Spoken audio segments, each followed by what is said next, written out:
Wait, It's okay, you don't have to speak all the time. Say a little something. Hi. Say more than that.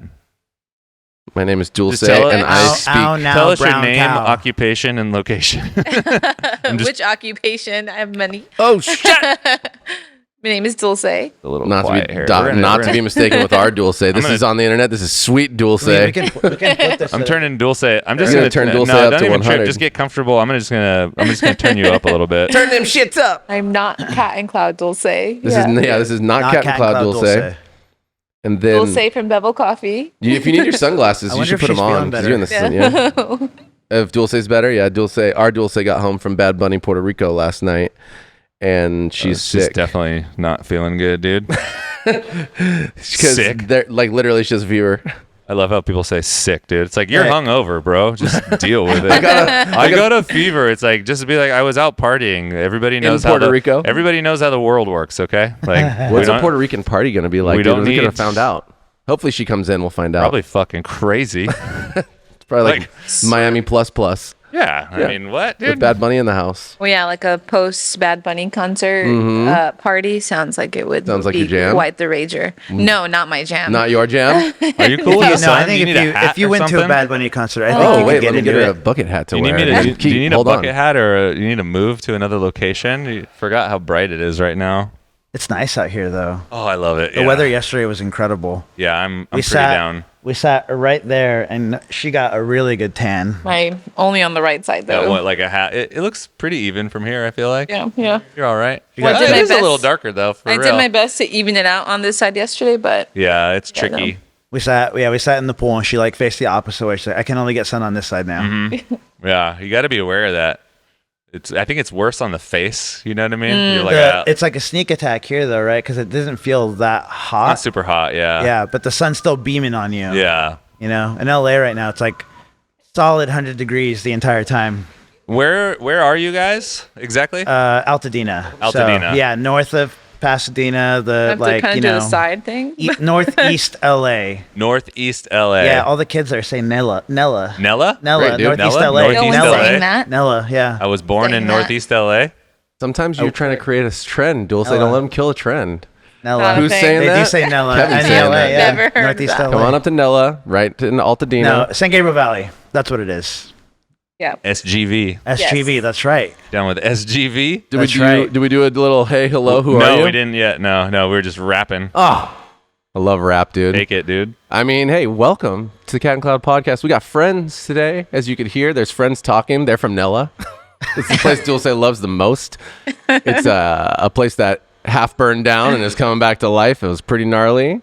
Welcome, Kevin and Dulce of Bevel Coffee. You guys, say hi. Hey, how's it going? Hi.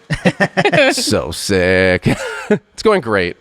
So wait, let's. Yeah, Chris knows less about I don't you, so know. it's gonna be great. I don't know anything, but I am intrigued because you were talking about your bar exam, Dulce. Yes. So you're a lawyer I am. and you own a coffee shop. Yes. So you have two kind of full-time situations. Yeah, something like that. Okay.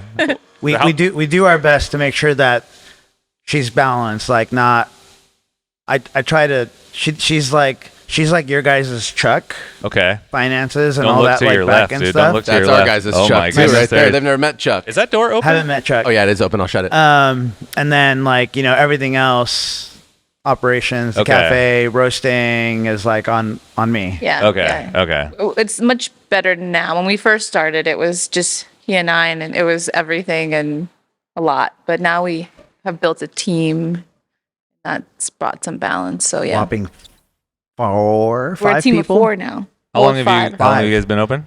3 years. 3 years. 3 years. August 26th. So It part of just the fun passed. of this is maybe you're going to learn more of this story.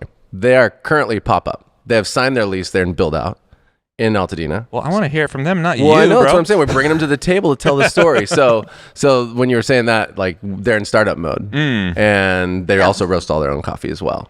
So, what made you want to start a coffee shop or a coffee pop-up? What's the origin story here? Yeah, it's deep. So I've always been like a coffee nerd. I got into like cycling in my early 20s, and I think like cycling, it ends up being like craft beer and coffee. And so That's funny. That's like the journey for me. And then it's like everyone's origin story. Like, you know, some blueberry natural Ethiopian banger was like, and I worked in the fitness industry for 10 years. And when that kind of ended, I was like, well, I can't see myself going to go like get a 9 to 5. So I wanted to like start another thing. And it was like in a rough patch too. Like we were going through some tough times, and after the fitness industry thing kind of ended, and then Well, I mean, I think you could be honest about it. It ended poorly. it ended very poorly. You owned a gym. You owned a gym. Owned Okay. a gym. Had And a then partner. the next day he Got didn't. it. Oh, yeah. Yeah. I could see how that would be a major bummer. Yeah, and so we're both Honduran actually. Okay. And so when during the pandemic, I like started to want to learn how to roast coffee because I was just like creating a lot. I was like creating woodworking a lot, which is where the name comes from. We can circle back to that. And then yeah, I just wanted to pick up roasting so that I can connect a little bit more to like that Honduran side of myself, which like growing up in Nella, Hell yeah. growing up in like, you know, suburban, like predominantly white neighborhood, being like the brown kid, being into punk and metal and skating, like everything I was into was not Honduran whatsoever, other than like the food that my mom made. And so that was like an awesome catalyst for me to like, I want to go to Honduras and visit, and I want to connect with producers, and like, you know, I already speak Spanish, so like this is great, and like an awesome way to like connect genuinely with people like Damien, you know, and like it was that really made me want to start roasting. And then I would, you know, you can't, it's hard to just like sell a bag of coffee like you haven't tasted it. So then it was like, let's do a cart Right. so that we can serve people a cup of coffee and then like provide an experience. So where was the original cart? Where'd you guys post up? So we Everywhere. everywhere. Yeah. Yeah. Yeah, that's true. We didn't post up in one place. We bounced around because of the fitness industry. Like one of the first things we did is hit up all of our gym friends, and we just went like gym to gym, to box to box to box, CrossFit to CrossFit, to like, I worked at an Equinox. Like I even popped up at like Equinoxes and stuff like that, like fancy gyms. And then we have a friend who has a cafe in my hometown in Monrovia, and he actually helped us get our, you know, we started with like a GS3, which is like not many carts can be like, oh, we have a GS3. It's expensive as hell to get one, but he bought one for us and we paid him back for it. Oh, nice. Over time. And he was like, dude, pop up in front of the shop on Friday nights. There's this incredible farmer's market in Monrovia, and it's from 4 to 9 p.m. Just do that. And so we sold coffee at night on Friday nights and did pretty well.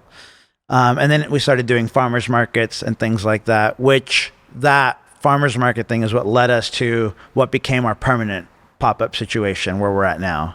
And then you were roasting the whole time. Where were you roasting? In my garage. On a what? Started on an ARC 800. Which is like the showroom kind of small little, you know, 800 gram roaster. And then that was with the gym. I started roasting when I was still with the gym, and we were going to like build this like little cafe idea concept in the gym. In the gym. So when that all fell apart, like that stayed with them. And then we picked up a 3 kilo Mill City using all of Dulce's leftover school money. All my less of my savings. Yeah. That was in the middle of bar prep. I had just finished I had just graduated, was studying for the bar exam, and that's when the gym stuff started to fall apart. And so it was chaotic for both of us. For sure. Stressful. You're very emotional. Totally. Very Well, and you're emotional. just Highly tapped. emotional. Yeah. So You weren't into like a full-time job yet. You were still prepping You for actually I everything. was still I had a job, but I was like on like a leave because I was studying for the bar exam, and I was unhappy with that job. So I was already contemplating leaving that, but I had no prospect of employment because I didn't know whether I could apply for a lawyer position because I'm not an attorney yet. Yeah. I don't know if I passed the bar. Oh, man. So yeah, so it was Big transition period. it was huh? a huge transition period. He had lost the gym. Right. I honestly was more like, you need to go find a job, buddy. Like, She was not. She was Like, not into it. I was not into Put some money on the entrepreneurship. table here. I was like, we need stability. Yeah, I there's a don't lot know of that uncertainty. I don't know that I will be able to provide stability. But it was really so counter who he is. So we ended up visiting his mom in Bend because she lives in Bend, Oregon. And we took maybe like 3 weeks there. And we did a lot of talking of like what it meant for him to go back into entrepreneurship and go all in coffee. Which was like scary. I can imagine for her being that like entrepreneurship for me for those 5 years was like it was 5 years and then like and then leaving with nothing right out of that and then being like, how do I go into this like new thing and not make the same mistakes again? You know? Was without, you don't have to tell the whole story if you don't want to, was it just you had a minority ownership and It was supposed to be 50-50. But this is like a lesson for everyone listening for sure is put everything in writing, which we had no formal contracts. We had nothing like, you know, He was the workhorse in it, not the money. yeah. So I was meant to be like I was meant to be like the 50-50 partner. I do all the work and then he like paid for the initial like startup. We had been in business for a while, but like there was no like, another mistake, right? And another thing is like my time wasn't like compensated, right? Where it should have been like if I was going to be a sweat equity partner, it should have been that like that was, you know, there's some metric for it. my hourly is my sweat equity, into right? it, Yeah, right. exactly. And then at a certain point, I would start getting paid like a normal, you know, whatever CEO. Yeah. You know, you have a salary. Didn't have that, and so anyway, at the end of the day, like I was a young and dumb business owner, and that happens. And I also like made mistakes, and like where I thought that me and this person were friends, like it wasn't really as close as I thought because when I fucked up, it was like, oh, you're out. You know, like there was no like, hey, let's fix this together. No working through it. Yeah, no working through it. It was just like you're out, and you have nothing. You know, and like I really did my best to really fix everything or like try to like, you know, repair the relationship more than anything for, you know, months, 2 or 3 months. And just like was dragged through the coals every day for 3 months. And then at one point was like, dude, if you don't even want this. So like, why don't we just try to like me and one of my employees, one of my best friends also, we're like, let's just buy it from him. And he was like, no, you can't buy it either. It's like, what? You don't want this. You don't want me here. Like, And you don't want anybody else to have it either. Yeah. Or at least, really. so do. anyway, You want him to. Yeah, for sure. I mean, Yeah. it sounds spiteful So- and frustrating. I could see how that would be scary. It'd be It's just super like tough. you went through the process of being a business owner, put a lot of blood, sweat, and tears into a thing, came out with zero, which actually feels like less than zero, honestly. came out with debt actually. Came out- Yeah, that's all what- the equipment, Debt, all right, the yeah. equipment from the cafe. Yeah, was because debt. that GS3 and like all that stuff was meant to live there. So like, you know, that was $15K of like, you know, grinders, EKs, E65, like that whole deal. no, you yeah, know, lots like There's a lot of stuff. a lot of stuff. And then it was like because my friend who owned the cafe bought it, he was gonna be like, oh, we'll keep that stuff and we'll pay for it. And I was like, no, dude, that's my homie got me that. Like I'll take care of that. And then that was like the catalyst for us to do the cart, you know? Got it. So while we were in Bend, it was a lot of, I was like, okay, if you're going to, I had to come to like the realization that like forcing him into a 9-to-5 job was like just not who he is. And I come from like a cheerleading background and gymnastics, and the thing that always kept coming back to me was like when you are doing like a tumbling class, a gymnastics class, and you eat it, like the thing you need to go do is like get right back into that corner and do it again, because if you don't, and that fear really takes over, you're probably never going to try to get that skill back, and you go into this mental block about it. And so I was like, I think I need to allow him he wants to do entrepreneurship again, and he is ready to go for it again. And I think I need to let him do that. But I'm also a little controlling. So I was like, okay, I think you can do this, but this time, like, I'm going to have my hands in it, not because I don't believe that you're not capable of pursuing this, but because I know that there's parts that you aren't necessarily naturally good at that I know I am good at. Props. And I can help reel you in that way. So yes, you can do it, but like, I'm going to be a part of it with you. And that also gave me a little bit more encouragement to be like, all right, we're going to deplete my entire savings account. Let's go. To do this, I guess. I think it felt more scary to be like, yeah, use all the rest of my savings for something I have no idea what you're going to like go. So I think to be clear, like what made it even scarier is that like we didn't buy a new roaster.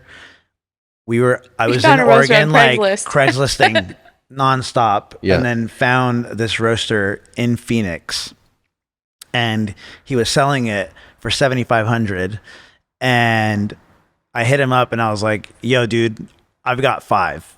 Nice. You know, and then I was like, I'll drive down from Oregon to LA, pick up a trailer, and come back with that thing. And then a broken roaster. Yeah, he thought it was broken, and I was like, "We'll fix it. We'll find a way, whatever it is, you know." Right. And then because like a 3 kilo roaster is like that's like 15-20K, Yeah. you know. And so he was like, "Okay, yeah, for sure, I'll take 6." And we were like, "All right, fine." And then we drove down to LA. Like literally, it was like, you know, we It's a left long way from Bend. 16 hours Yeah. straight Yeah. shot to LA. Oh, maybe longer than that, right? 16. Was it 16? Yeah. You did it? Okay. I mean, if they got traffic, it could be longer. I'm trying but to yeah. add it up. Yeah. Yeah, okay. Well, it's 10 from here, so that's about right. If you get it right. Yeah, you're dialed. Okay, 16 Yeah. hours.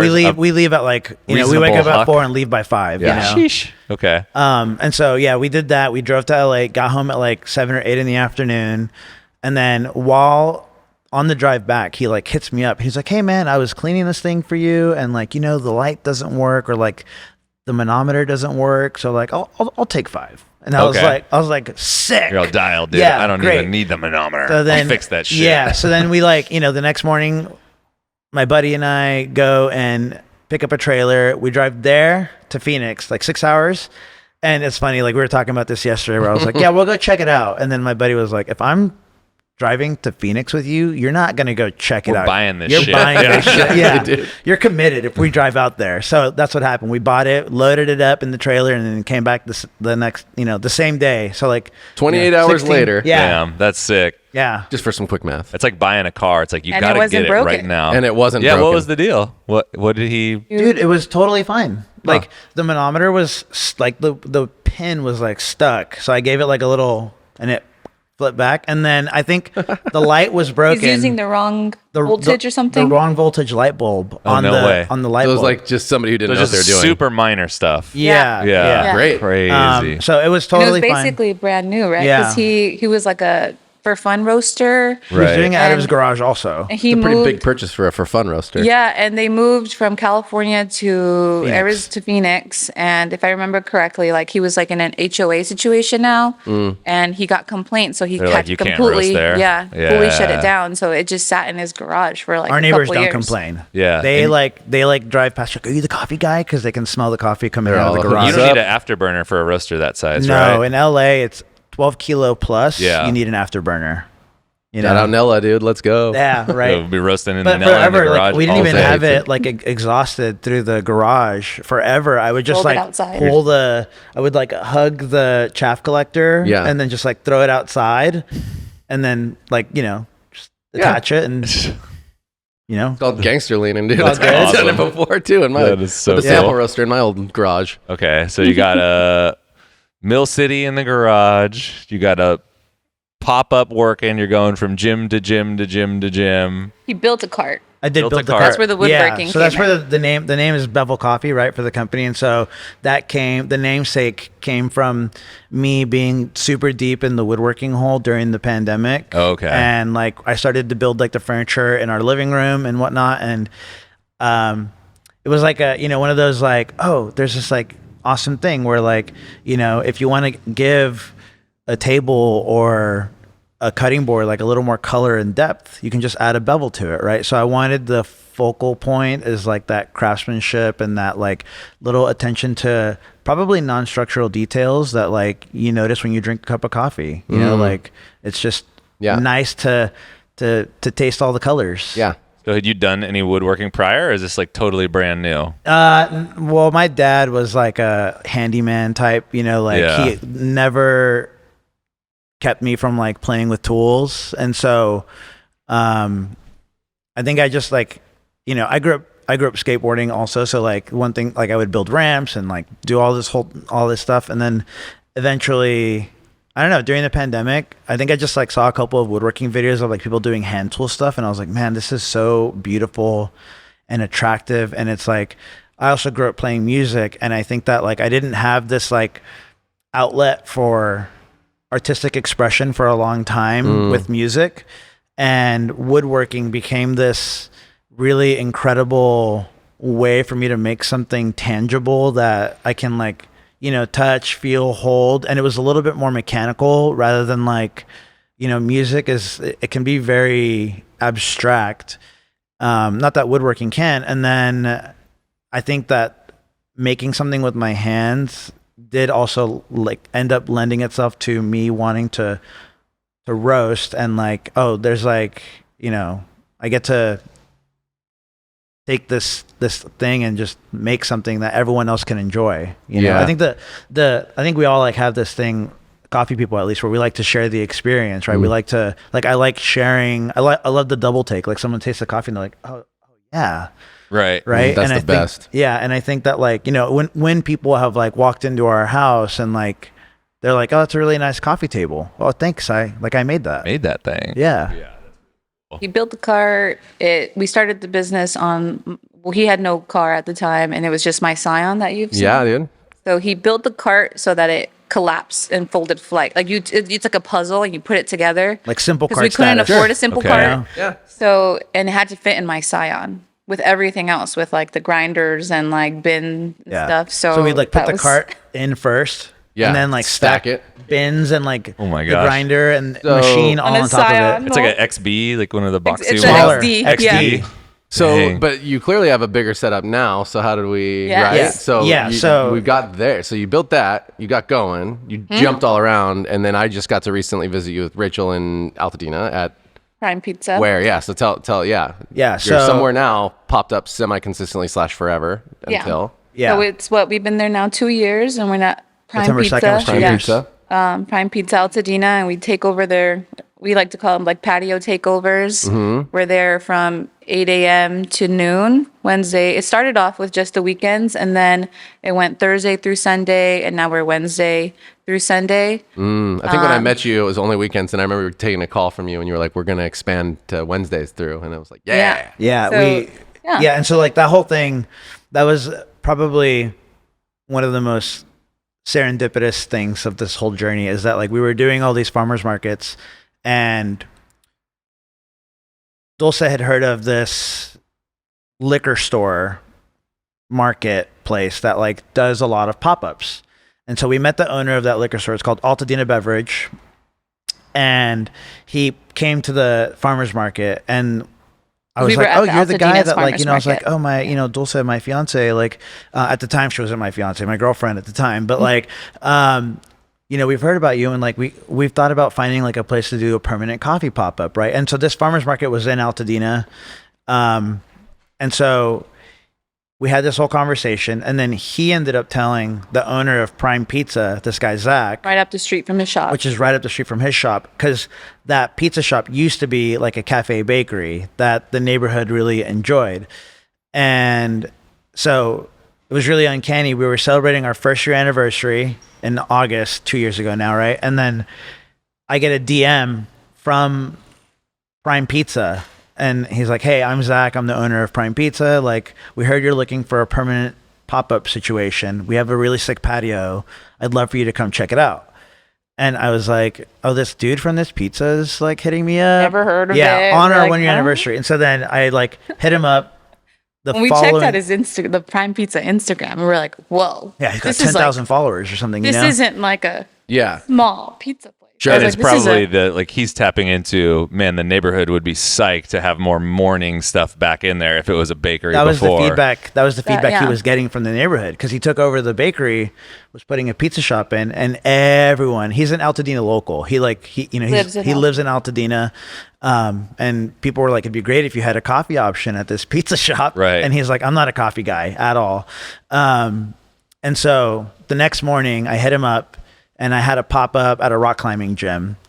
And we talked on the phone for a bit, and then he like shows up to my pop-up at the rock climbing gym totally unannounced with his son, and I'm like, oh yeah, dude. And we'd like talked. It was really cool. Like we connected, and then it was funny. Next weekend we set it up. Yeah. Well, and then that day though, it was funny. He like walked away, and I was like, I didn't even offer him coffee. He came to my coffee pop-up, and I didn't offer him a coffee. Like, what did I do? Yeah. And then, we went to go check out the patio. And then it was like 2 weekends later, we did our first pop-up there.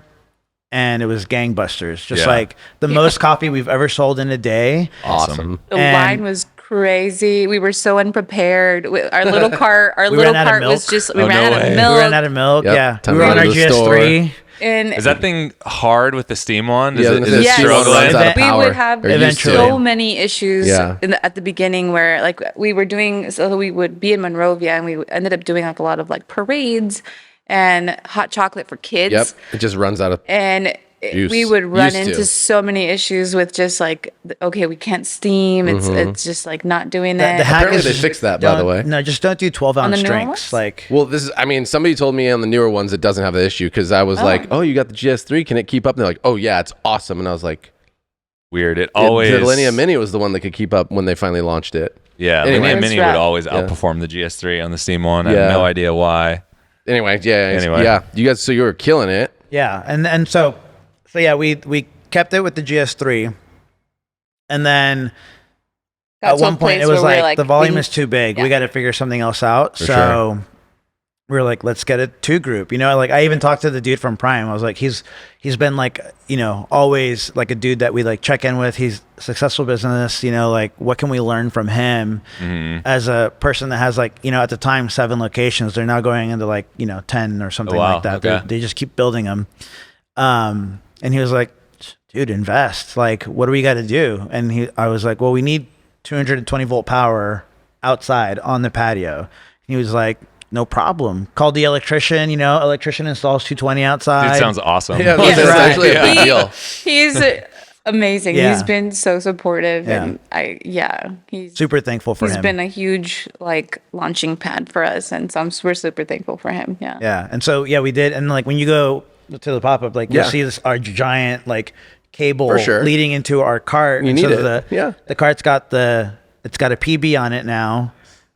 We have our grinders, and then under the cart we have a refrigerator, and we have a Fetco in there. And is this still a different version of the cart that you built, or you went No, something this one completely different? we bought this one. We found it online. We Also, bought it. probably like a Craigslist thing. Yeah. It was a church it was built for a church that wanted to have like kiosk type esque, like multiple of them. So he had like 3. Okay. And so I guess the church didn't want them anymore, or was like they just axed that idea after they already built all these carts. So we bought one, and Yeah. it's big. It came with a fridge and a little sink and all the things. And It was built to be permitted in LA County. So like it came with like elevations and stuff like that to have like what they call like a certified mobile food unit. Okay.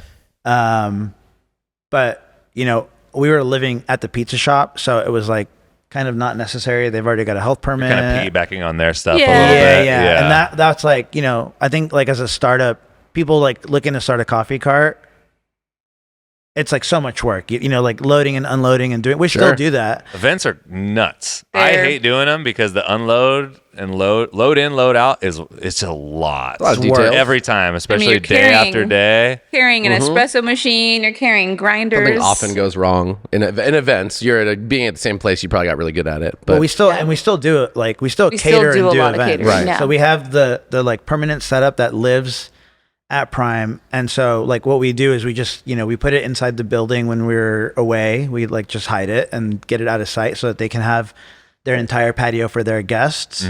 And then we have still the GS3 that just rolls around with us for Private private Yeah. events. And lately, you know, like the big thing for us ever since the fires in Altadena, which was, you know, devastating, is like doing as many events, especially in Altadena, that we can.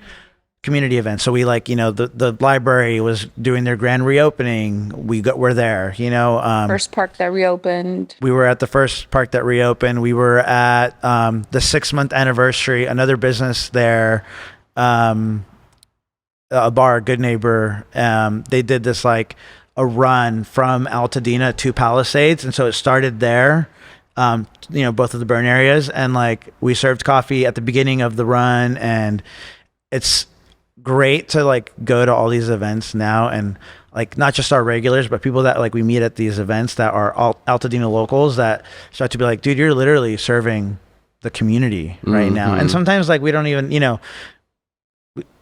I don't even want to take money for these events sometimes, because it's like, you guys, everyone's been through so much, and like everyone's paying it forward. Everyone shows up and has continued to support us. We were closed for 2 months post fire, and then like when we reopened, it was like we didn't miss a beat at the end of the day because people have rallied behind us. Yeah, that's awesome. That brings me like to something I've always wondered. It's like I meet you kind of further along this journey, but my gauge on you, and you're kind of answering it, but I still want to hear from your perspective. It's like, how did you find all of these connections and support when you're in this interim space? Because it's like you didn't live in Altadena, right? You live just southeast, is that right? Just east. Just east. Just Okay, east. so which is whatever. Like you're really close. Don't get me wrong, but it's, you know, you're in Altadena now.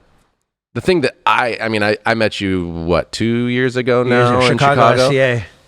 But it's like when I met you, it felt like you were already like deeply connected across so many avenues. Like I kind of just want to hear you try to claim own, like how does that happen? That doesn't just happen.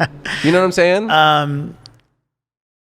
I love He's a really good networker. He's going to say like, I love XYZ. I don't know what. I love He's being in the mix. I love being in the mix. I just like you have to be in the mix all Yeah. over the place based on how I experience your connections. That's Yeah. what I'm saying. Like, how are you? Where are you? when we Walk were people through this world. when we were starting, I mean, okay, so like when we were starting, or when we started the company. So actually, let me back up a little more.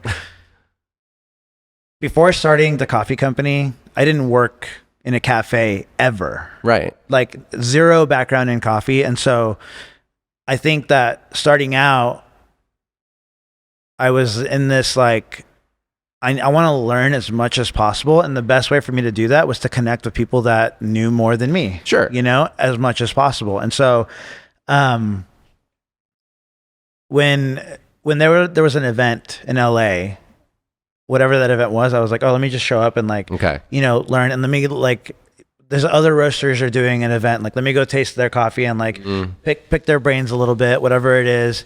And then I think that like, I mean, the LA coffee scene is special, right? Where like it's, You do have a lot going on. yeah, there's in a so lot of many different avenues. people there that can introduce you to another person, you know. And like when I bought the roaster, for instance, right? One of the first connections that I made was the guy that sells Cropster. His name's Daniel, and like he's in Colorado, and we talked over the phone, and he was like listening to my story of like getting into roasting, and like I told him what I want to do. He's like, damn, dude, like for having never worked in coffee, you're really trying to do this thing right. And then he was like, have you heard of SCA Expo? This is Portland, so this is 2023, Yeah. right?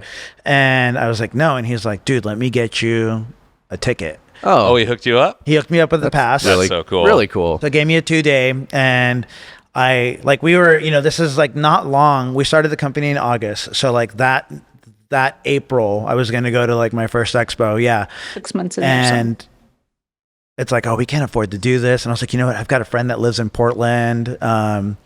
That like, it'll be great to stay with him. We'll go skate together, Brian. Just like, And then, yeah, use our points, our like points our to credit get card flights, points, like, get them there. as cheap as possible.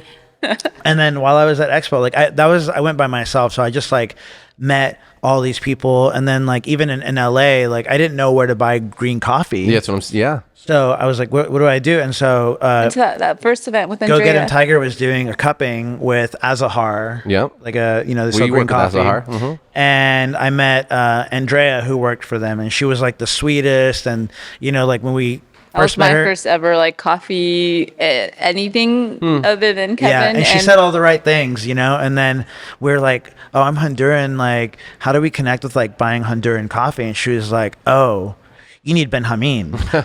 And so I was like, who's She gave that? us Arturo's number. Yeah, and so she connected me with Arturo. Okay. And then like I talked on the phone, like WhatsApp with Arturo, and then he was like, yeah, we can get you coffee. Like, yeah, whatever you need. And then like connected. So he connected me with Harris, was working for Bonaventure, and like Kevin Bolin at the time. Right. And so like through like that, through Andrea, we met this, and this, and then like so when we go to SCA, like I met Benjamin, and like okay, like we'd love to go visit and like connect with coffee and do this whole thing. And so it really was just like one connection leading to another, and me just like being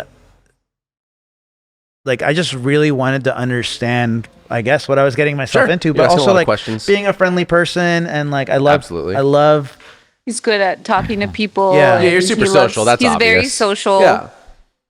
You are definitely like a yes man. Like let's go. Whatever it is, I'm in. Yep, Yeah, he is. And I think also like not being afraid to like ask questions, like not being afraid to ask like, hey, can I like let's go get coffee, or not even like let's do anything together, and like what little nuggets can I get out of that? Totally. Yeah.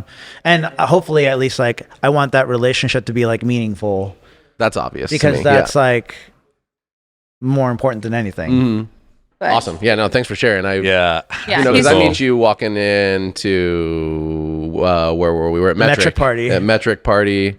Was I talking to Colby from Verve at the time, maybe? But I don't know. Kat Melheim or somebody walks up and pulls me over and is like, "You guys CrossFit together. You should be friends." I'm all sick. Maybe I was actually hanging with Benjamin specifically at that moment. Maybe. But I was there for one of those for Benjamin. So anyway, it was cool. And then That's when Benjamin introduced me to Ariel. I hadn't met Ariel, Oh, yeah. and he was there I met Ariel, at the party, and we were like, I met him there too. yeah, and he's the one who picked us up from the airport when we first went to go visit Honduras. yeah. Well, Ariel's taking over for Benjamin, who used to have to liaison everybody. Him and Yeah. Arturo were the only ones, and now he's getting he's just overwhelmed.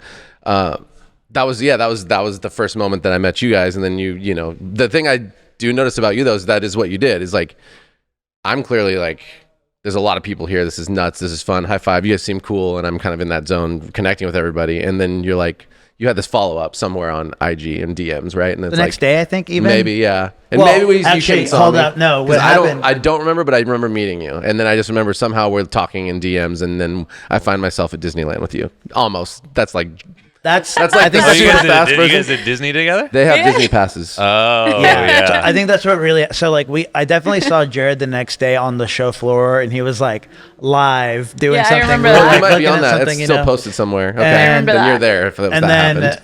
and then like whatever. A few months passed by, and I think.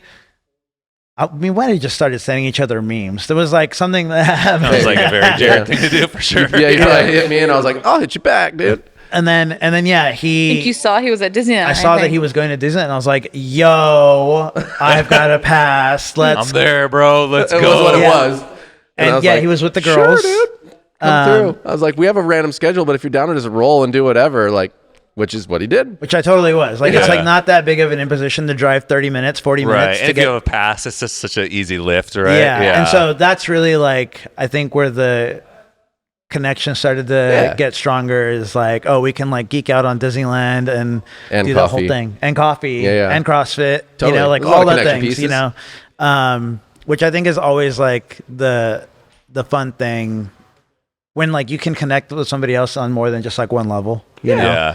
Was there a period of time, because you were in the fitness industry for a while, it sounds like, 10 years. and then transitioning into this coffee world via pop-ups, now an established pop-up, dabbling in SCA. He's also a second place Brewers Cup. April Brewers Cup. Ooh, Got a second. shit, Competed this girl, past year. come on now. Is there a moment where you started feeling like, okay, I'm a professional at this. Oh man. How's that transition coming from something that you're deeply embedded into something that's kind of new, Yeah. I think even to this day, sometimes I struggle with like a little imposter syndrome. It's hard to fight that some days. Especially like our company is so small. It's like 5 people, right? It isn't really until like the last month or two that like someone else is roasting now, shout out to Andrew. But like for the most part, like I was tasting coffee in an echo chamber, like I'm by myself. And like the best way for me to learn was to just like taste other people's coffee and like, doing like things like leaderboard, if you ever like done, like that kind of thing,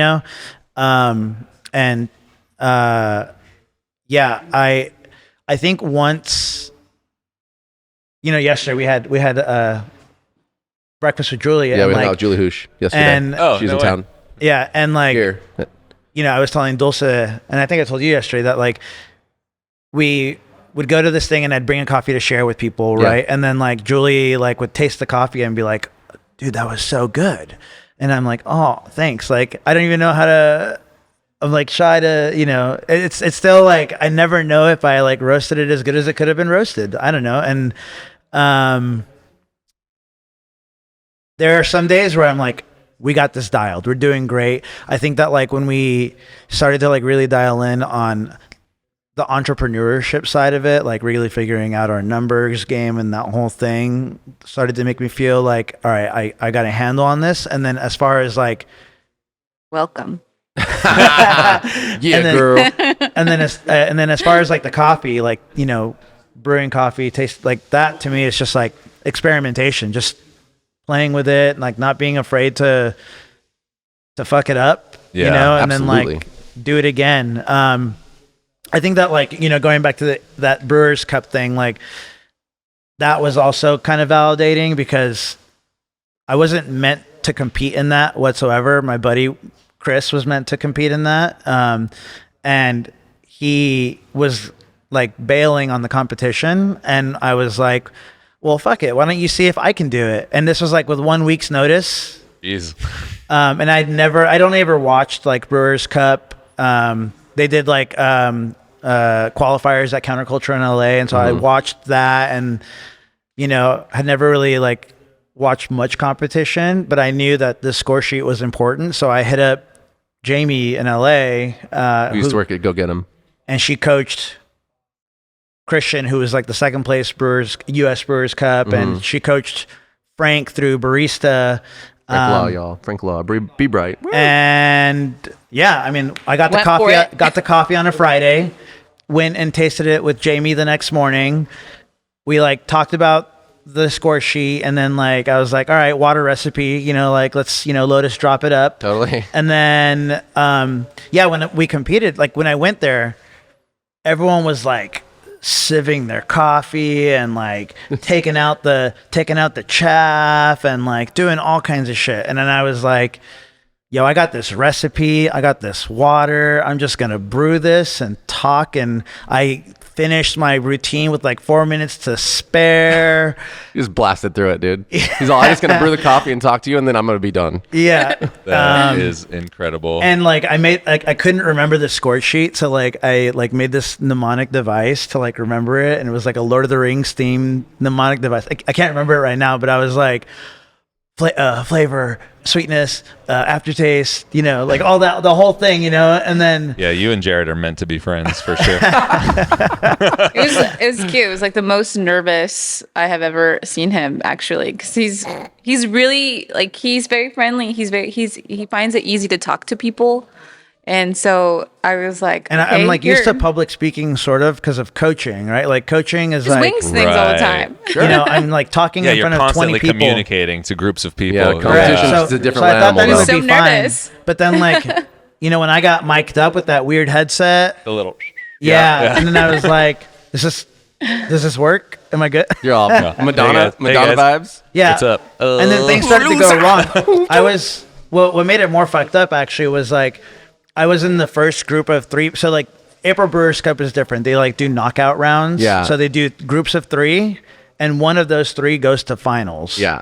So I was in the first one and I made it into the finals. But because I was in the first group of 3 people to go, it meant that I was the first for open service. First of the first. Yeah. So I didn't even get to watch anybody That's a bummer. Yeah, that's kind You of know? challenging. I love watching and seeing what the competition's like. Right. Just kind of gauging where you might be at. So I had to just like set the pace. And then like as I was watching, well, I finished my routine and then like Frank was there and Frank comes up behind me and he's like, "Dude, good job. Like, what's up? Are you gonna do like US? Are you gonna do Brewers Cup?" And I'm like, I just got here, dude. can I just get, I don't even know if I won this yet. Look, Frank, it's been 1 week, okay? dude. I've been training for 1 week. Yeah. He's all couldn't tell. So You you're were killing ready. it. You're ready. And so I mean, that does reflect on how you present, obviously. I hope so. It had But, to have, right? You um, don't, because that's the thing. He doesn't know your coffee taste. So No. all he's seeing is how you presented and held yourself. So Yeah. if you said that to you, and it's that was because of all that. like, it was all, what's it called? Like everyone used the same coffee, you know, Exactly. compulsory coffee. And so it literally, that whole competition is like who has the best recipe Yeah. and who had the best presentation. Right. That's all that was. But dude, my score sheet was like brutal, brutal. It was Second place, brutal, but yeah. brutal. Yeah. They shoot you straight, The though. notes on it, you mean? Yeah, just like, well, I mean, like one thing that Patrick had said was that like nobody had clean carafes. You know, Interesting. like no one had a towel with them. He didn't understand why like nobody brought a towel to go serve. You know, and like everyone was rinsing their filters into their carafes, And not he's cleaning like, them out. and not doing a not clean blow one drying after. them out. yeah, Yeah, exactly. it's like and some so of the he was like, barista "That's a details. no-no. Like, your carafe needs to look brand new. Right. That you're like brewing into. You know. Yeah, makes sense. I didn't bring like additional cups to place my filters into. Totally. So it's all on the the table or cleanliness. something? You got Well, hair there was like cleanliness. a lid for the cup that was yeah. not meant for that, but I just like put it on the lid. Yeah, hell yeah. You know, like did whatever I could. And then when I was preparing, you know, like you have your 5-minute prep time Right.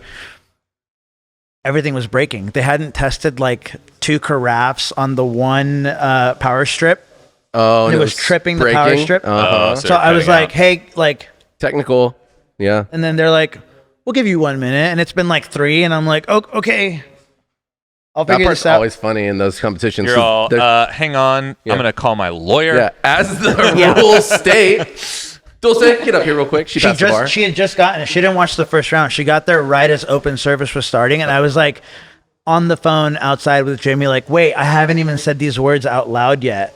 Can I like run through it with you one time, 5 minutes before I go on stage? And then it'll be fresh.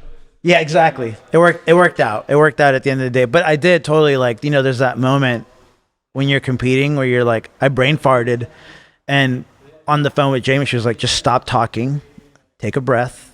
It's fine for you to stop talking, you know? And so I did. Good advice. And I took a breath, and Dulce claims that it's the shallowest breath that she's ever seen me take. Yeah, well, Exactly it.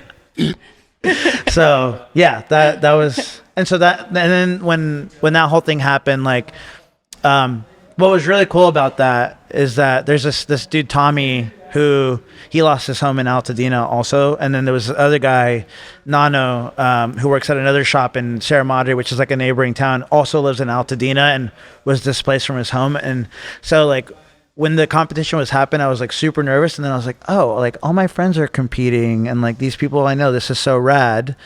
And that got me through it. And then after that was all said and done, like my friends and everyone being like, dude, well earned, like great job. And I think like just having somebody say those things is pretty important, I think, to everybody. Just be like, hey, you're doing awesome, you know, and keep doing what you're doing. It's awesome to see you chase your dream. yeah.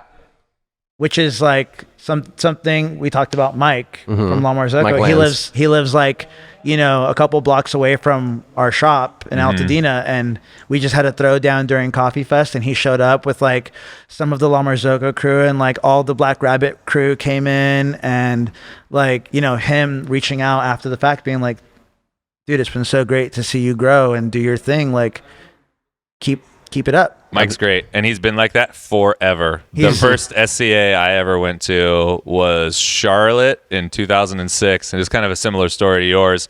I competed in the regional the West. We used to be the Western Regional, Yeah, we did there. and in Petaluma, and I was just like, I have to do this again as soon as possible. And SCA wasn't too far after that, and I'd been to Coffee Fests and stuff, but never SCA.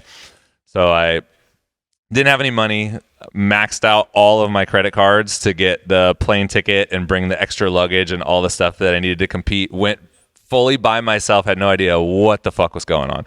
Just like showed up in North Carolina, and I don't even remember how I got to the hotel, but I was at the hotel. Gated. Yeah, I have no recollection of this. Is pre-Uber. There weren't any Ubers. I'm sure I just took a taxi or a something. A bus, yeah. From the airport, maybe. And then the first day of Expo, I was walking to Expo, and I had all my stuff with me, and I ended up on the corner about to cross the street, and Mike was right there, and I'd never met him before. I had no idea who he was, but he had his little badge on. And I was like, oh, like, you here for the coffee thing? And he's like, yeah. Like, you ever been here before? I was like, no, it's my first Expo. And he's like, oh, cool. Like, I'm Mike. Nice to meet you. And he just spent, probably 5 minutes just talking to me. And I had no idea he was, who he was or whatever. And I just always remember that. It's like a handful of people who were just like really nice, really friendly, helpful, made me feel comfortable and at home. And I don't know, that means a lot to people. Like, it meant a lot to me back then, and I never forgot that. And that's been his character forever. I think, really, we were talking about this yesterday. Like, everyone at La Marzocco is like that. It feels like, They do a great job. Yeah, Mike, when I think it was our first or second day of the pop up, he heard about that thing, and we were on the GS3, and he was like, "I actually work for La Marzocco," and he's rocking he's got that polo with the lion on it. Yeah. I'm like, sickest polo ever. Would never wear a polo, but I'd wear that one. Yeah. And then when we got our PB, he showed up one day randomly, and he was like, "Dude, upgrade." And I was like, oh, "Dude, thank you. Yeah, it's great." And then that's when he was like, he knew that I roasted, and he was like, "Hey, it'd be like, you should get a wholesale account. Like, it'd be great. You can offer your clients a machine if they need one or something like that." And just always, what can I do to help you? Like, what do you need? Stay connected. Yeah, trying to stay connected. And I think that having that kind of relationship, is rad. To just be like, if there's any way that I can help, if I can connect you with, like when the fires happened, actually, I text Mike, like, "Hey, is your home still there?" Right. Because he was so close to. There seems to be a lot of people who live in that area that are in specialty coffee, right? Because you see Kyle Glanville, he lives over there. Yeah, and then Tyler Wells has a restaurant in Altadena called Betsy, which is, the next time you go, we got to eat there. It's so good. Betsy, yeah. It was called Bernie, but I think that because BERN, burn, is kind of in the name. Oh. Trying to switch it in the area. Yeah, you don't want to associate fires. Too close to home there. Yeah, so I think it was pretty massive. So I think he made a post about it, and I think Betsy was the name of his mom. Okay. So he named it after his mom, and it's like a all wood fired, incredible, hospitality, delicious eats. Did he have a breakfast place for a minute? He had a spot called All Time. Yes, Yeah. I went there a couple times. Yeah. And so I didn't even know him, and we were doing an event at the Altadena Library. It was like the cities sometimes do these taste of whatever, if Santa Cruz, taste of Santa Cruz. Let's say, sure. Taste No, of we do those. Yeah. And so it was Taste of Altadena or Taste of Dena, and we had the cart there, and he strolled up cowboy hat, and he was like, "Oh, this is so cool. I didn't know people still did this kind of thing. This is so core coffee kind of thing." And I was like, you could see that as being super encouraging, or be like, "Who is this asshole?" Well, and so I was cute. like, I didn't know people still did this. And I didn't know who he was, and I was like, "Oh, how cool! I was like, do you work in coffee or something?" And then he was like, "Oh yeah, I used to own Handsome Coffee," and I was like, "Oh, you're that? You're like," I was like, One of those guys. Yeah, I was like, "So you know Mike, because I'd met Mike at little cuppings here and there, The Phillips, and."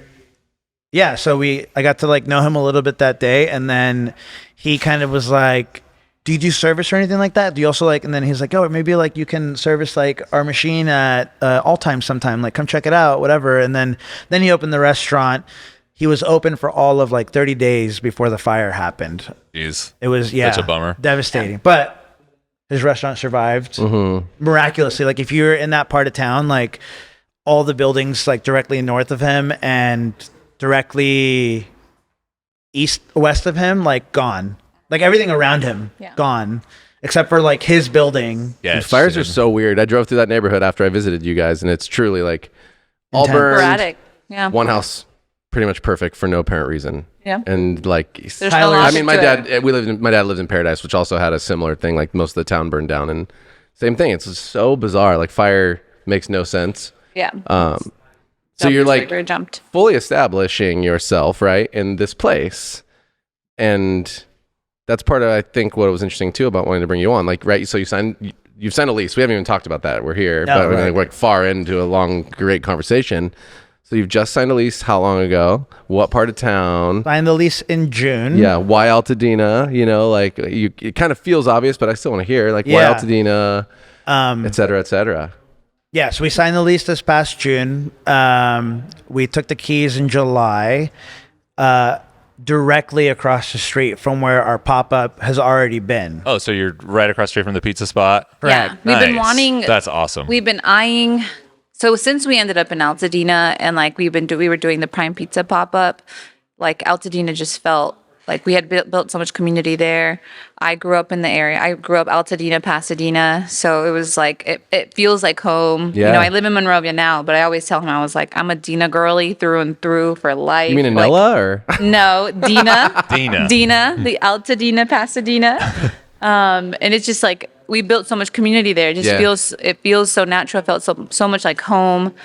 I think like the strategic thing was like we want to stay in this corner because That's actually like straight out of the Valor playbook. They have like a pod on being a cart and like what they would do different if they did a cart again. Oh, And one of their things was like find a permanent pop-up, build community there, and then find a way to turn that pop-up into a cafe in as the close area. as close as possible. and like that little corner where we're at, like there's just nothing. There's no coffee there. It's a lot of residential homes, and there's like that little pocket of like some commercial spaces. It But is a good little pocket. Yeah, and Like, at you're the the time, spot. at the very beginning, it felt impossible to be in that corner because a lot of those businesses had been there for years. And so we were patient, you know, we would look at like some of the businesses that didn't seem like they opened all the time. We'd go knock on their door. Didn't really work out. They weren't really willing to leave. We were like, okay, we're not the people who are going to push anybody out. Like, that's just not our vibe. So we're just like, oh, come when it comes. He was kind of like, maybe Altadena's not meant. Maybe we should start looking elsewhere. well, even like when the But- fires happened, Yeah. Zach, the owner of Prime, was like, "This." It sounds We like don't know, it sounds yeah. horrible to say, but it could also be an opportunity, right? Like the fires happen, people are going to move out, like something might open up, but you should prepare for. Look, you might need to, like, we didn't know when we were going to reopen on the patio. He was like, we don't know what it's going to be like. Like, I think we thought that there would be like a lot of steam the first like 2 or 3 months, Right, and then it would nobody like be there, tank. right? Yeah, for sure. Yeah. Possible. Well, because nobody lives there. you know, Right. 80% of the area is gone. Right, everybody had to move. If their home wasn't fully lost, a lot of people are displaced because they have to, you know, like make sure their home is safe to come back to. So it was really, we didn't know For sure. but it ended up working out. So There yeah, was- So a building vacated. We checked it out.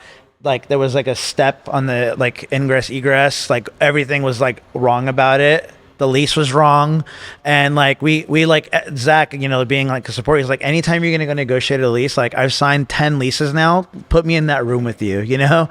Oh, that's super cool. So Yeah. he came and like I remember like talking to the landlord, and like the landlord said like a couple of words, and then he just like shelled up and was like, fuck this dude. You know? and then I could feel it too. I was like, oh, he doesn't like this guy. Like this ain't gonna happen. Yeah, I mean, they also had never. They were used to like renting spaces to offices, never Sure. anything It's- food. Yeah, zero So TI. they weren't willing. They weren't willing to like. They didn't want to put anything in on the space. nothing. No. And Yeah. it's just It's impossible. Yeah. Yeah, and Zach kind of like, you know, he's built his pizza shops, you know, so he knew like the amount of work that was going to take. Yep. So he was like, "That's a no." So then we looked at a second space also on the same block that was like fully built out as a restaurant. It would have come with like a beer and wine license, this whole deal. Would have been like bang. That's awesome. Yeah, I know. It would have been a dream come true. And so when that kind of like that conversation started, I was like, oh, sick. Like all day cafe, beer and wine in the evening. Like that's the, You're set up. the dream. and then, but Totally. like renting it was like way too expensive. Buying it was like out of the question. We had people like really trying to back us to like, hey, like, can we put in and help? And it just didn't work out. Like it wasn't the right Yeah. move. It was going to be way too expensive. Like we were going to be in for like $10K a month on our first brick and mortar Big in a, jump. in It a was town that's scary. in A a little town bit that's scary. burned. You Yeah, know, right. like, I No- mean, we no proven- had run numbers, did projections, and we like it was very terrifying. it's but like, I think can you make year one $1 million revenue We were business? willing- Yeah, like out the gate. we were willing because First we're year. so committed No way. to the area. No, yeah, we were totally. willing to like take the risk, but it was the most terrifying idea. Like For sure.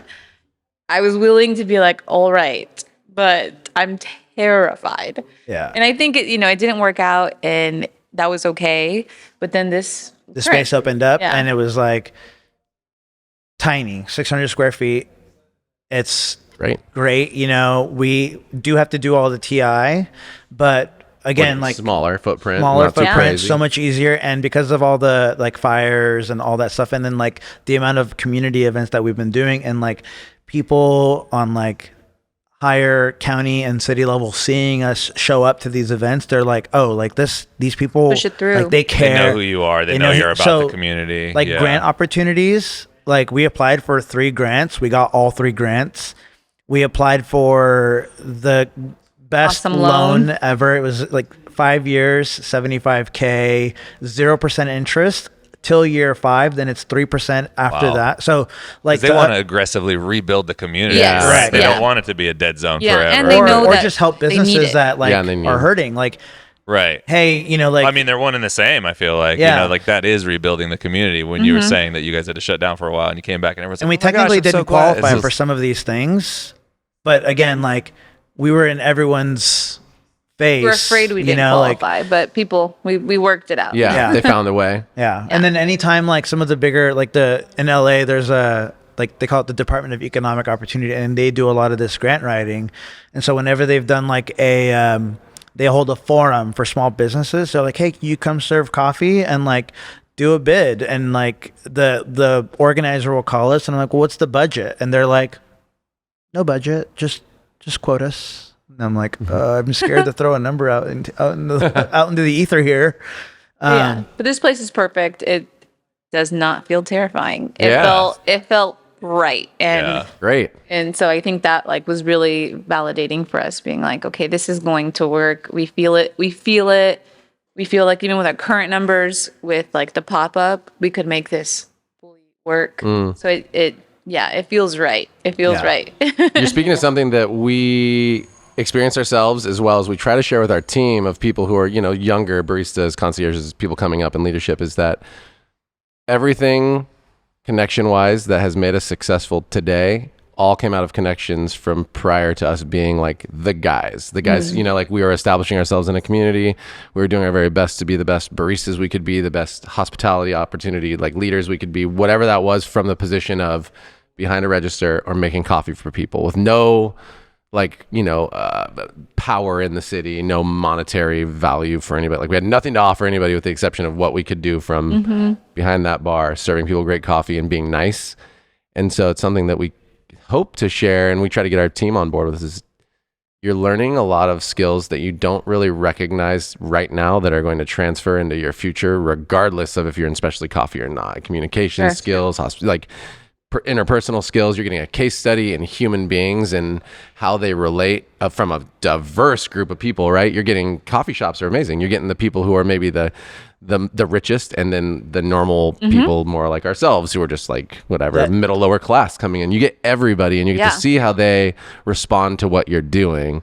And if you decide to pay attention and engage with that and make sure that everybody's having an amazing time, regardless of, and it's going to be a little different for all of them, even though it's still coffee, you walk away with a lot of amazing connections Yeah. that, will remember you, right? Giving a memorable experience, which is part of our company's mission, is like, it goes a really long way for the It individual does, and yeah. the business in the long haul. And it sounds very clear that like you continuing to do that in your own way and showing up for people is a big part of why you are where you are. I mean, it that has always been like super important to us from like the very beginning. It's like, and naturally, I think Kevin and I both really desire and want like genuine relationships, and like that's just like how we want to be around people.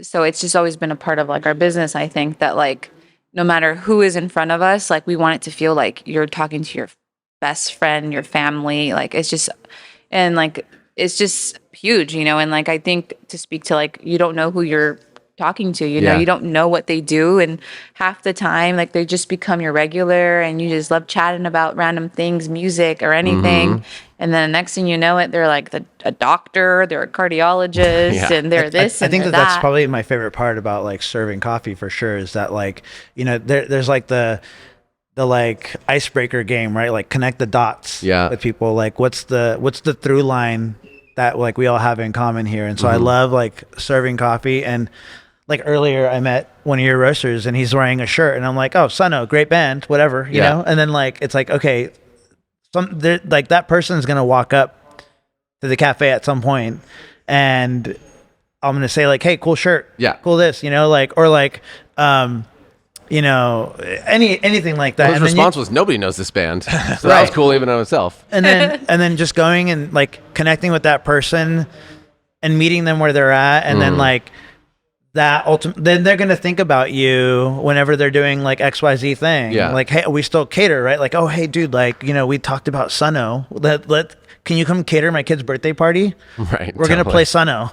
Right. There's no other coffee shop I'm going to have do this thing. You guys are the guys. So you said best friends. That's another thing. So somehow you found your way into the Best Friends Club and roast and serve Damian Chavez's coffee. Yes, we do. That is neat. Yeah. Love him. Love his family. You seem to just like, again, you find your way to like show up. So, I mean, have you been to Honduras? ... Wink, wink. Tell me, how does that work? Yes. How's your connections there? We both been separately because as kids. Oh yeah. Yeah. Well, he went as a kid. I actually didn't go until 2017, and it was the first time my mom had ever returned in like 30 years. Oh wow. So it was like the first it felt like a first time back for my mom. It was the first time for me and my sister, and it was just like us three. You still have family there? Yeah. So most of both of our maternal sides are basically all in Honduras. Like his mom's side of the family, a lot of them are still in Honduras. My mom's side, a lot of them are still in Honduras. So it was meeting my grandma. Well, my grandma had come visit before, but it was like visiting her proper. Absolutely. Yeah. Different. And meeting my uncles for the first time, some of my aunts. I met my brother for the first time who was in Honduras. Well, 2017. Yeah. Well. And so I met him and his family, my nieces and nephews. So that was like my first experience. He had gone as a kid. I went as a 9-year-old and a 12-year-old. When I was 9 years old, I spent an entire summer, 3 months in Honduras. And like when you're 9 and you go travel to a country like Honduras, it's like not always fun. Yeah, well, I mean, it's not like and also like it's a very different as experience. Easy as America in some ways. I think even like like for Dulce, right? Like going into as an adult, right? Like the experience that we are going to go have with our families is like distinctly different than the experience that you have if you're going to go visit Santa Barbara. Yeah, absolutely. By far. Yeah. They're in San Pedro, so like it's like where you fly into to get to Santa Barbara. Yeah. And resources are different. Yeah, very different. Yeah, resources are different. Completely. Yeah, absolutely. Like we ran out of water. I didn't hate it, you know. Yeah. You run out of water. Totally, it's just different. I can get that though. I mean, even just, like going anywhere that you're not, when you're 9 or 10 or whatever, you just like the stuff that you have. You're like, oh, I know the system here. I got my I want to play jams. Nintendo. Right. And totally. now And there's no my power mom took sometimes. me somewhere where they don't have any of this shit. And what am I supposed to do? But when you're older, like you can appreciate it in a completely different way. Yeah. Like you don't need all those And things. then there's also like, you know, like when I was going out there, like, you know, my mom and probably Dulce's mom also, like, we're getting sent out there, but like, hey, let's load your suitcase up with stuff that we're going to give to our family out there. Oh, it's so always give gifts. Always. Totally. Yeah, always. And, And like My stuff mom- that they don't yeah. have, you know? Yeah. And so like when It I will went never when I go went as a 12-year-old, without. Yeah. I had like my Nintendo 64, and she's like, "Hey, make sure you leave your Nintendo 64 before you come back." So like, you're like, "What? You're gonna take away my 64?" We left it to my family. Yeah. Yeah, out there. totally. So, but you know, but it feels like that when you're young. You're like, Yeah. dang, dude, yeah, that's my so, cool thing. So that's the experience as a kid. Going as an adult, I mean, to this day, it's kind of like that. My mom's always like, Oh yeah, you're you supposed know, to bring stuff. She's like, if you're gonna get rid of clothes, just save it. Yeah. Because when we go to Send it to Honduras, Honduras. we can Yeah. give it to all the people that want new clothes. And For sure. it's just so. which to circle back to like Best Friends Club, Right. when our connection Mm-hmm. happened, and then I read about what the Best Friends Club was. Yeah. And also like what Ben Hameen does in Honduras to help teach farmers, financial literacy so that they know that they're making money when they're selling coffee, Right. and all this stuff. Like that was like, oh, okay, like Dulce can attest, like I was terrible with money prior to this business, starting. Like I'm not like, if I see something new, like I kind of want to buy the thing before I even have the money for it, max out the credit cards. Better at it now, but like, Sure. him doing this thing, and then like you guys doing the like $1 profit share to producers in Honduras, I was like, oh, this is like a version of like what my mom does for my family, which is like, she would save money and then like send, a couple $100 here and there to home to like help support my grandma and my family out there, her brothers and sisters that still live out there, my aunts. And this was like a way in some way to like kind of pay homage to that, of like, oh, we can buy this coffee, and like, Damien like made money on the purchase, and then like now we also get to profit share, and we get to, they do whatever they want with that money. Yeah. And that's like the coolest thing. I think that like idea, I think like that was always something that I wanted to do, is like, how can I make this super rad for everyone involved? Yeah. And so that felt really special. It like hit home, and I was like, I want to do this thing. And so that's when you were like, well, here's Dulce's phone number. Like, you should connect on this, like, Totally. picking up this green coffee. Yeah. And so I think we had maybe already committed to like buying the coffee, but we were like, Dulce was going to celebrate her 30th birthday, and we were going to go to Hawaii. We were gonna do You had nothing. you had just said you were going to buy it right before, and you're all, we can get this many bags. So I remember Yeah. that was like kind of the conversation. Yeah. Yeah, And then you're all, I was "We're gonna do going." nothing. I was Yeah. gonna do nothing for my birthday because birthdays are weird for me. And my boss, who I love, I ended up at the perfect small boutique firm, and she's amazing. She was like, "It's your 30th. You need to do something." And she's definitely like, she pushes a lot of balance in law, especially Cool. because law is not a place where balance exists Sure. for the most part. So Rad. she was like, "You need to do something." So I was like, "Okay." Well, I was like, "Okay, maybe I'll go to like Hawaii. I've never been to Hawaii." But then we've always wanted, going to Origin was always like something important to us. Like we wanted Sure. to do. And Honduras made the most sense. Honduras as always makes the Hondurans. most It's your sense. yeah, like, and then I was like, literally you know your what? peeps. Like I was like, I'm turning 30. What if we kind of make this like work plus fun? And so I was like, how about we go to, and I threw it at him, to him. I was surprised. Yeah, because I'm definitely like, no, we can't spend that money. No way. So I was like, well, how about we go to Honduras and we do coffee things, and then we just hop over to Roatan and we celebrate my birthday there. On the island. It's awesome. Nice. So that's what we ended up, did. We That's ended up awesome. there last year, 2 years ago. Last Like a year and a last half, year? probably. Yeah, right? year and a half. Yeah. July not this past July, July prior. How do you guys work that into your menu? Do you do you have like a consistent slot for coffees from Honduras, like Yeah. on a regular basis? Yeah, since so you guys we- both have that connection. So, well, originally I thought it was all going to be like, okay, it'll be like a single origin coffee only type thing. But we're small to where like we're not running through it quick enough. So like Super we normal. can't make like as big of an impact.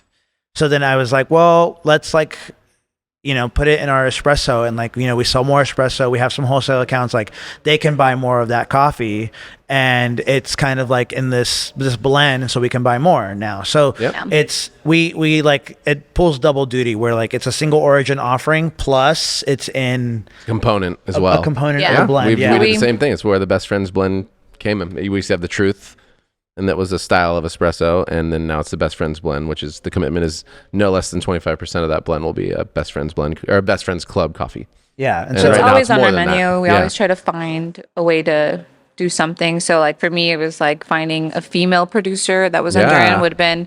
That was like I was like I want that, especially as like I learned coffee through Kevin.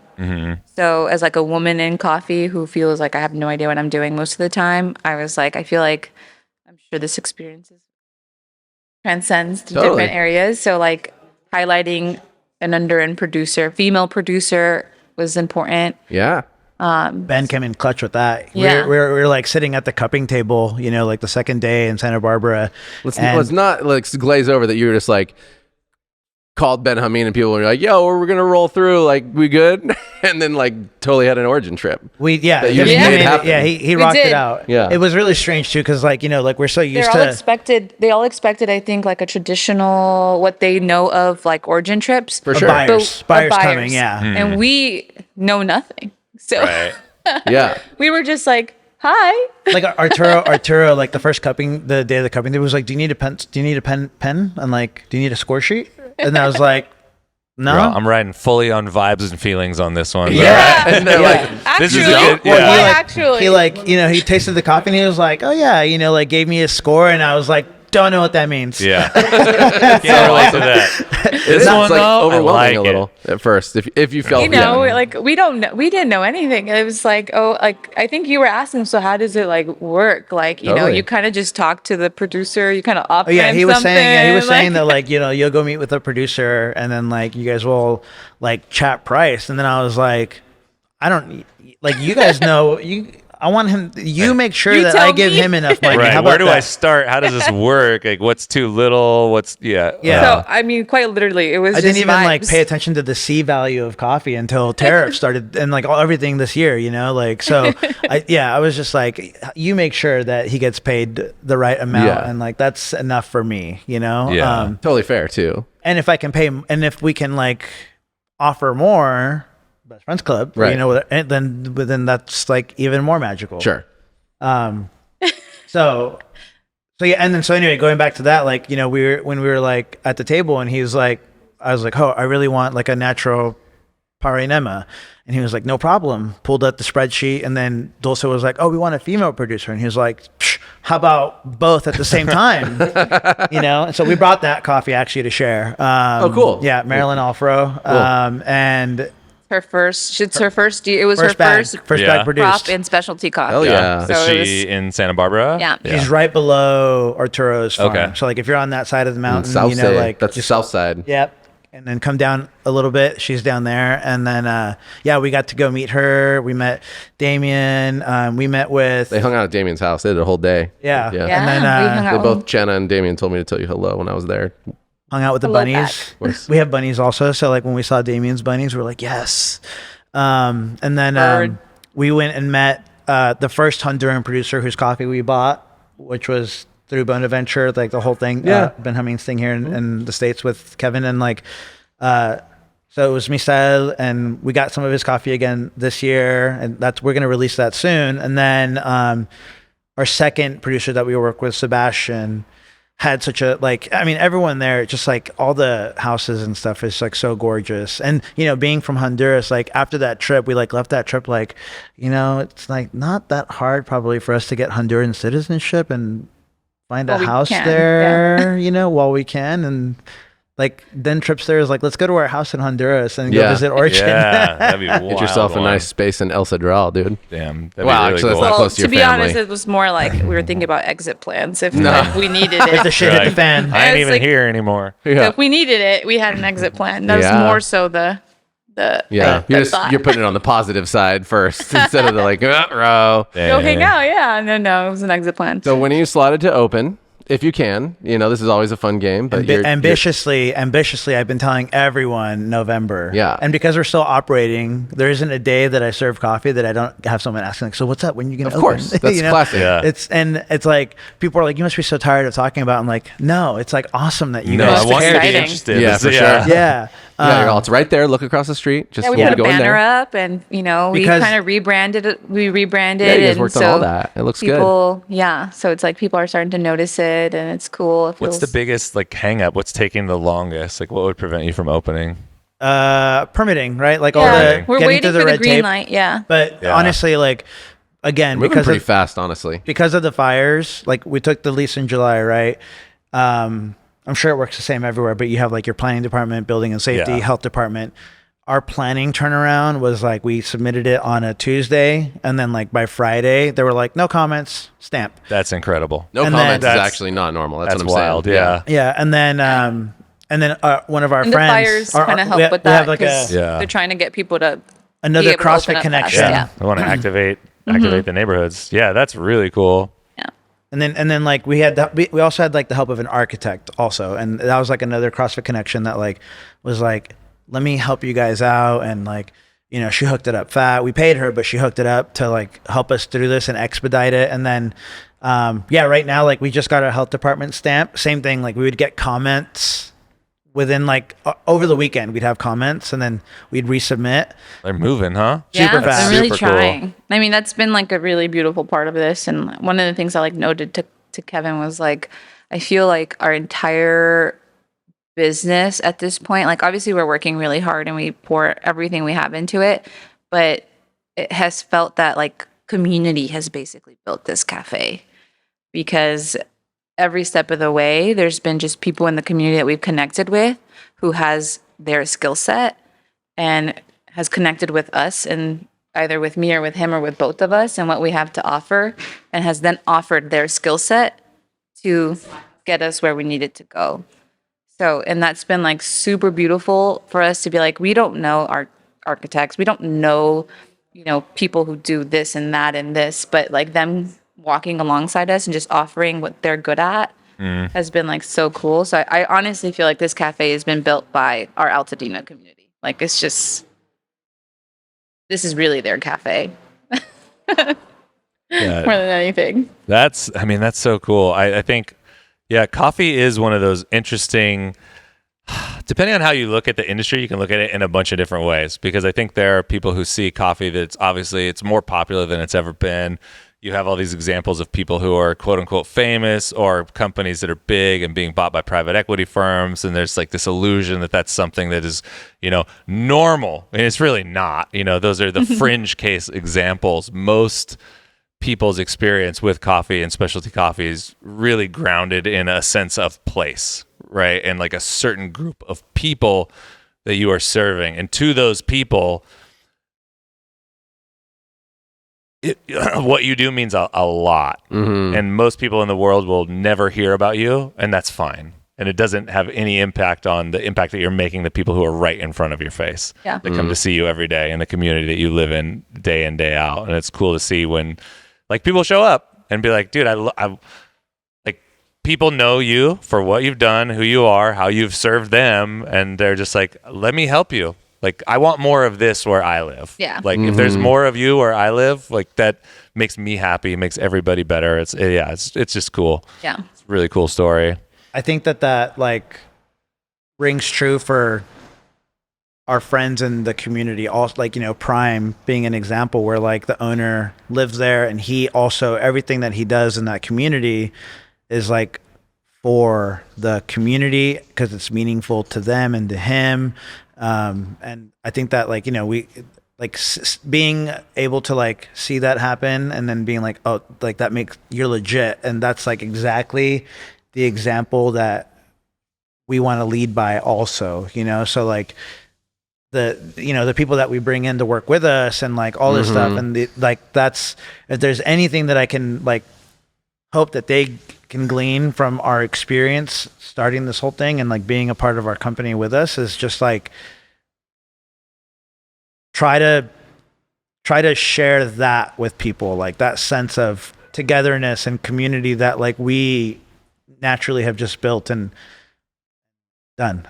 Yeah. I mean, big time shout out. And you are you got an opportunity to kind of help reestablish, you know, you already have built a community, but you're helping reestablish a city.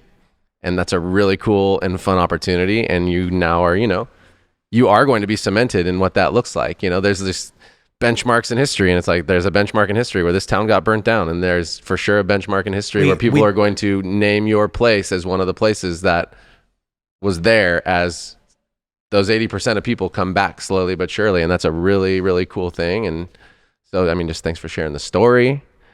And I don't know if there's any shout outs or anything else you want to say real quick. Hit it up. But I mean, Dude, I feel like you guys did a great job. Team, thank you, Ashley, Andrew, Matthew, our new hire, everyone, Dulce.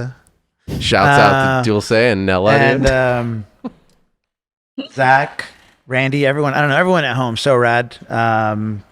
It's the journey is great. I'm thankful every single day for it. Some days are super hard, you guys know. And like, but you know, these like even like a moment like this, right, where we get to like share and feel good about it, and have it validated is always worth it for sure. Yeah. Yeah. It's been fun to be a part of it in my little way on the side, just being able to hear from you, you know, and talk to you all as stuff comes up. And obviously Rap at Disneyland, it's very fun to connect with people who are like-minded and care about things. So, I mean, I appreciate it. Keep it up. It's going to be How far is the pop-up from Disneyland? about an hour. 40 minutes. No, like Less? 40 minutes? No traffic, 40 minutes. No traffic, 40 minutes? Yeah. Okay. Yeah. We'll be down there in December. I just always got to. Oh, dude, Oh, go. dude. It's super cool. Anaheim's kind of rough for coffee, just like proper, Yeah. you know. They got Sip and Sonder now, right? They do have the Disneyland. They Sip and do, Sonder. yeah. I've been there a couple times. Yeah. I mean, that's like probably the biggest game changer for me in downtown Disney to just get a proper cup of coffee. They do have like secretly other specialty coffee. We got to do like the 33 experience like 2 or 3 weeks ago. Oh yeah. Yeah. And they have Equator on the menu. Really? Yeah, dude. In Club 33. Yeah. At But you Club can only get it 33. there. Yeah. See, I don't have access Only to can that. get it Most there. people don't. We don't We don't need either. But like in town, like in Anaheim, outside of downtown Disney, there's You got to go to Hidden House kind of. You got to go to play coffee. Yeah, Play. I like the Hidden and House Play's in Santa still Ana, a ways and away, right? That's That's Ken Fuller's Ken over or there. something. Like that, yeah. Play. I like Play a lot. Play, yeah. Noah, Cool Roast Curves. He does like a. I don't know that. He's got follow his thing. He's funny. Ultimate meme lord for sure. Okay. But like he He does. packages his coffee in old Oh, VHS I've seen that. boxes. Uh-huh. Yeah. Yeah. Yeah. Yeah, It's and very he does cool. like a thing called like recession sessions, and he like serves coffee out of the backyard for free. Okay. That's super cool. I like it already. Yeah, We'll be down there for several days because my wife and I both have birthdays in December. We're just kind of making a little family trip out of it, and we'll have a car. So Sweet. I always I love going into the park, but December then I we always probably sneak will away. have the cafe open already. If you're on schedule, you better be on schedule. I mean, Yeah, let me we gotta- pitch something to you, bro. On the way down, if you just want to take a small detour, Howlin' Ray's, if you haven't had that Nashville style hot chicken, I'm is not standing in line with a 3-year-old for no, that's a like thing. an hour. or two. Pasadena's not as busy as no, as- Pasadena's not that Pasadena bad. has That's why I one, say yeah, no. yeah. Pasadena's not the one. I think at most you'd stand in line is 20 minutes. But all I'm saying is because of that, I did that. That was the move. We went boom and then rolled over to them right Yeah, afterwards. we're gonna take our That was time fun. for Herman sure. came to visit too, not long ago. Yeah, shout out Herman. Herman. Oh yeah, Herman and Mish. Yeah. Like I didn't even expect it. He just like pulled up, and I was like, "Whoa, Herman!" Yeah. Yeah, whenever I go down south, I need to plot ahead of time where I'm going to go. Because in my mind, I'm thinking, oh, LA, even though I know it's not like that. Everywhere it's just like, this is way further away from here than I think it is. So I Yeah. need to be like, cool, here's 3 spots that I'm going to hit this time and stick to my schedule. There is less stop and go traffic comparatively to the other routes, even though I'm sure it still happens. But like when I went that way, there was at least it's a little out of the way, but at least you're kind of moving more consistently a lot Oh of the yeah, time. because instead of like staying on 5, Like the longer whole way- mileage, yeah, but yeah, at least you're not stop and go, which kind of Definitely. feels nice sometimes. For me, Yeah. Yeah. I'm on a stick shift as well, manual. And I'm just like, anyway. Yeah, I'd rather go a little further and stay moving. Yeah, exactly. And Yeah. I have a little less stress. Super and it feels down. good. Yeah, it just feels nicer. And Altadena, which I just don't know what any place, like any neighborhoods in general or towns look like. I was surprised. Like Altadena felt pretty nice. I mean, obviously burnt down in some of those areas, but I was like, oh, this is cool over here. Yeah, it they- very felt like a community, like I think a real the town. general like perspective that people have is that it's like a sleepy town, like a sleepy mountain town, and it's like that doesn't exist in LA. And it's like we were talking Exactly. we went hiking, and we were like, I was like, oh yeah, there's stuff like this in LA. There's like canyons and rivers, and they're like people are like, where in LA? It's like those mountains over there. right. Yeah. So they're right by them, and it's a pretty cool spot. Yeah, we were driving up in like Angeles Crest, is that what it's called? Yeah. Like, that whole area was pretty dope. Went to some, I don't know, out in the nothing. Yeah, it's good. Yeah. It's good stuff. There's a lot of things in LA. Dude, thanks for coming. Thanks for y'all. coming. This Yeah. is Thanks for making the awesome. time. Thank you, guys. Yeah. Thank you Let's for plug you into having the next thing. us. Bevel Coffee. Woo! Hey everyone, that's the podcast for the week. Thanks so much for listening. If you heard something that inspired you, or if you heard something that gave you more questions than answers, send us an email to podcast@catandcloud.com. And if you're looking to know more about us, then head to our website at catandcloud.com, where you can find everything we have to offer. A great place to start would be The Answer, our house coffee that's right for any occasion. Or the Best Friends Blend, a coffee that tastes just as good as the good it does by donating $1 per pound back to our partnering producers. Also, if you're feeling extra friendly, connect with us in the usual places, like YouTube, Instagram, pretty much everywhere that's hip. All right, that's it. Thanks for being awesome, everyone, and we'll be back next week.